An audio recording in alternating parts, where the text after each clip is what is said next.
হেদায়েতের মালিক কে? জোরে বলেন, হেদায়েতের মালিক কে? বাবা মা সন্তানকে নামাজের কথা বলতে পারবেন, হেদায়েত দিতে পারবেন না। মসজিদের ইমাম সাহেব মুসল্লিদেরকে বয়ান দিতে পারবেন, হেদায়েত দিতে পারবেন না। পীর সাহেব মুরিদদেরকে বয়ান দিতে পারবেন, হেদায়েত দিতে পারবেন না। হেদায়েতের মালিক কে? এই জন্য আল্লাহর কাছে হেদায়েত কামনা করতে হবে, আল্লাহর কাছে দোয়া করতে হবে। রব্বানা লা তুজিগ কুলুবানা বা'দা ইয হাদাইতানা ওয়া হাব লানা মিন লাদুনকা রাহমাতান ইন্নাকা আনতাল ওয়াহ্হাব। আল্লাহর কাছে দোয়া করতে হবে সব সময়, হেদায়েতের জন্য আল্লাহর কাছে দোয়া করতে হবে। আল্লাহ, আমার সন্তানগুলা নামাজ পড়ে না, মসজিদে আজান হলে বিছনা থেকে ওঠে না। ও আল্লাহ, আমার সন্তানগুলাকে তুমি হেদায়াত দিয়ে দাও। ওই রকম দোয়া দরকার আছে না নাই? আর সন্তানের জন্য,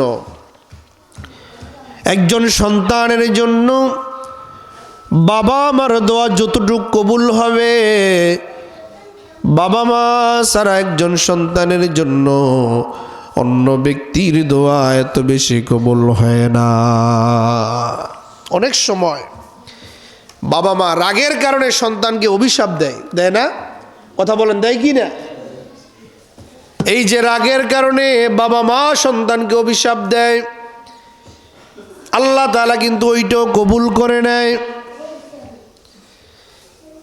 এই জন্য বাবা মা যারা আছেন, যখন রাগ বেড়ে যায়, ক্রোধ বেড়ে যায়, সন্তানকে অভিশাপ দেওয়া যাবে না। কারণ বাবা মার অভিশাপ সন্তানের জন্য ধ্বংসের কারণ। আমি বুঝাইতে চেয়েছিলাম হেদায়েতের মালিক কে? জোরে বলেন, হেদায়েতের মালিক কে? আল্লাহ যাকে ইচ্ছা তাকে হেদায়েত দেয়। সুবহানাল্লাহ পড়ে বলেন, আল্লাহ যাকে ইচ্ছা তাকে হেদায়েত দেয়। আল্লাহর নবী দোয়া করছে, আল্লাহ, মক্কার মধ্যে দুইজন লোক শক্তিশালী, ক্ষমতার দিক দিয়ে শক্তিশালী, ধন দৌলতের দিক দিয়ে শক্তিশালী, এই দুইজনে থেকে একজনকে ইসলামের পক্ষে কবুল করে নেন। সুবহানাল্লাহ। দোয়া কবুল হয়েছে না?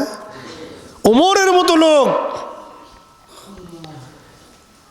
যেই মাত্র মক্কার মধ্যে প্রচার হলো নবী মুহাম্মদ পালিয়ে গেছে, নাউজুবিল্লাহ বলেন, ঘোষণা করা হলো যেই ব্যক্তি মুহাম্মদুর রাসূলুল্লাহকে জীবিত অথবা মৃত অথবা তার দেহ থেকে কল্লাটা এনে দিতে পারবে, তাকে 100 উট পুরস্কার দেওয়া হবে। নাউজুবিল্লাহ কর। এই ঘোষণা কি হয় নাই? ওমর নিজেই তরবারি নিয়ে এই পুরস্কার পাওয়ার লোভে নবীকে হত্যা করতে গিয়েছে। নাউজুবিল্লাহ পড়েন, জোরে পড়েন নাউজুবিল্লাহ। নবীজির সাথী ছিল কে? বলেন না, আবু বকর। নবীজির সাথী ছিল কে? হিজরতে নবীজির সাথী কে ছিল এটা আপনারা জানেন না? কে ছিল? ইসলামের সাধারণ জ্ঞানগুলো আপনারা জানেন, না জানলে জেনে নেবেন।